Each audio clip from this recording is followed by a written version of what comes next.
race. I'm gonna break my rusty cage.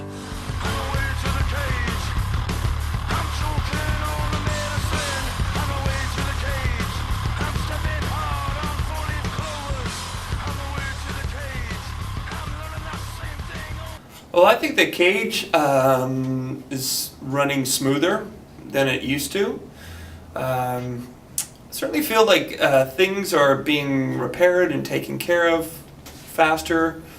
I think there's more of a proactive attitude in there for the most part. So I feel it's always a work in progress. These things, they never get to a place of perfection. If they do, it lasts about 3 seconds.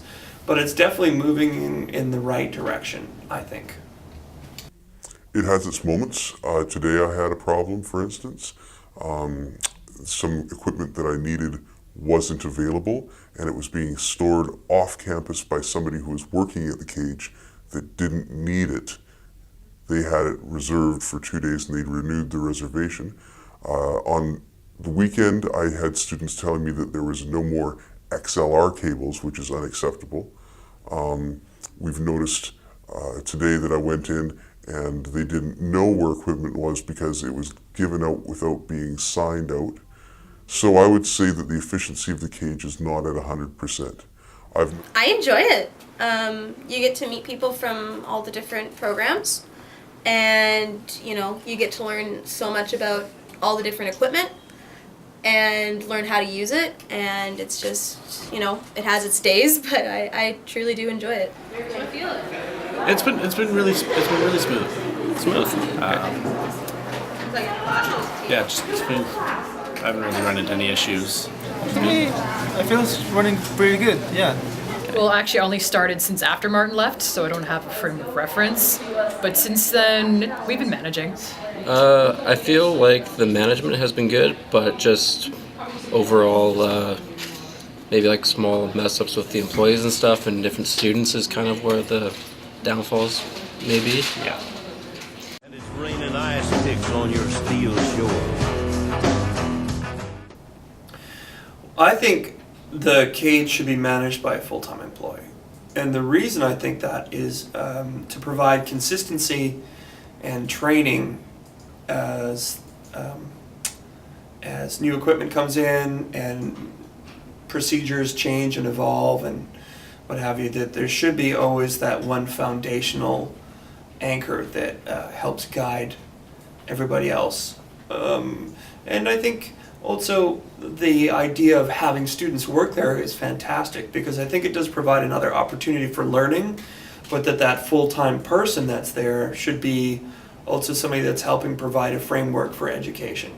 And I think that's the best way to run a school, is to have people that in any other position outside of that, that part of their job is to work with the students and also provide another level of education. So for those reasons, I will say that having a full-time person, I think, is essential.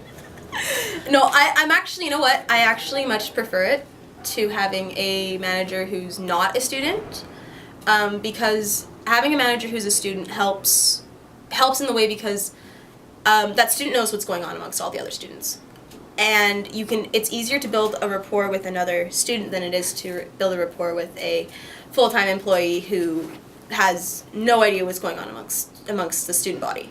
So in all reality, I mean, you can make your friends with the manager and stuff like that, so there's always that line.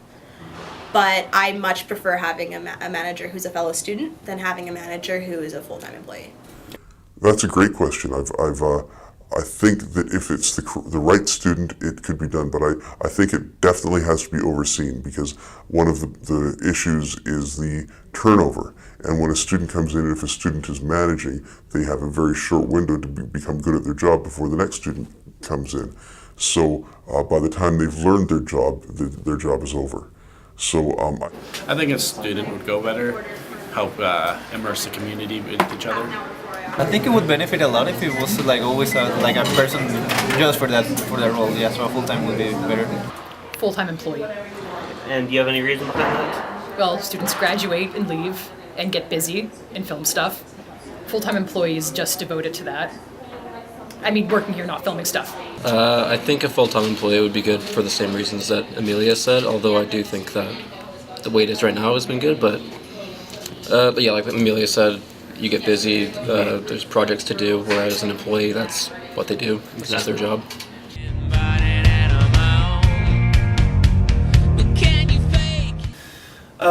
I think more consistency within the training, I think, could be.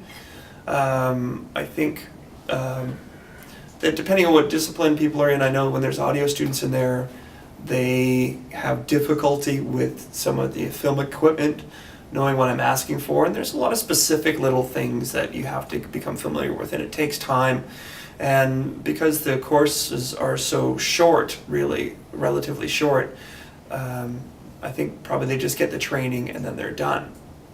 So I think just having maybe more of a regimented training session when people start, actual procedure that they have to go through, maybe even a training exam that they have to write before they're actually employed at a full wage might be one thing to consider. Communications, like I said it before, communication's probably the biggest thing, particularly with people kind of higher up with everything, and making sure everybody's following the same set of rules and nobody's going over each other's heads and saying something without talking to everybody.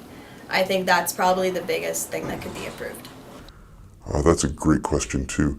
I really don't know how to improve what goes on. I think that perhaps meetings with all staff involved so that they know what happens, or even accounting at the end of the night so that the morning shift can know what's coming, what happened the night before, so that they can address it and keep the things happening. I don't think there's a lot of communication from a day staff to day staff, and that doesn't necessarily have to do with how it's set up in order to communicate with one another. That might be okay, but I think that there are some people that work there that don't necessarily follow protocol, and I think that addressing that and making it an important part of the job would do a lot to make it better. I don't know if there's the threat of losing a job. I think people think, oh, it's an easy job, I sit around, I don't do much. And there has to be the threat that if they don't do their job properly, their services will no longer be needed. Maybe that's, the way it should be. Yeah. Being able to pay finances at the cage instead of having to run finances, especially when you need stuff and the finance window's closed. Maybe sometimes like the wait time, like I don't know, it would be helpful like if you could have like a backup, because sometimes it's like really crowded and you're like, yeah, I'm kind of waiting like only for one small item. So if like people from film come like and they have like all their crew and like all the stuff that they need to sign out, if you only need a pen, it's like so. Maybe a bit more emphasis on all the different equipment we have and like what each thing is and where it all is, because we got like a general idea of it, but there are all these small items or like items that are infrequently used. Yeah. That I've had no idea where they are sometimes. So maybe just like a bit of a longer training session. I think something I would love to see would be a little bit higher quality of lighting gear. I'd like to see some flops in there, some larger flags and flops and stuff like that. Everything that we have in there is quite small, and I think it really limits what you can do with it, and does it fully prepare you to what you should be able to step into in the industry. I don't know if it is really enough of what we need in that area. More of the gripping, gaffing stuff and some lights. I like the cooler lights. I think that's where technology is going. I think having any LED Fresnels would be just fantastic. So something that is a cool light, low wattage, that has a lens on it so we can focus it and kind of go through those fundamentals. It's great. HMIs, I love. I think they have so much punch for what you get out of them. I think it's just such a useful tool. So if we're looking at expanding on things. I think those kinds of tools. As far as equipment goes, I've got an equipment list a mile long. So in my equipment list would definitely identify who I was. So all this blocking me out would be completely useless. So let's say I want more cameras because I am a big gentleman who wants cameras. And I hear there's talk in other departments where they need multi-channel portable recorders that are a professional level, like sound devices that allow individual monitoring per channel and allow you to record multiple streams of audio at the same time for making multi-tracks with multiple actors. And I don't. Well, I would guess it's not like an item, but like have more training for the cameras. Like for instance, like the Blackmagic, like it's like a sweet camera, but not everybody can use it. And well, of course, not everybody should use it actually. Yeah. But yeah, like there should be more like training or like more people that are actually willing and available to train you, and not just wait like, hey Rob, can you train me? And then wait a whole lot of time for that to happen. Right? Yeah, I would say like training towards the camera. We could use a wireless monitor. I'm probably being self-centered because that'd be useful for me next quarter for a project we're doing. Yeah. In terms of equipment, I can't think of anything large and glaring, but there's probably a few things. The world is a vampire sent to drain secret destroyers. Hold you up. Every day is a new adventure in here. That's all I can really say. Every day is a new adventure with your fellow students, with the instructors, with the equipment. There are days when you say, what the heck is going on right now? And days where you just want to bang your head against the door.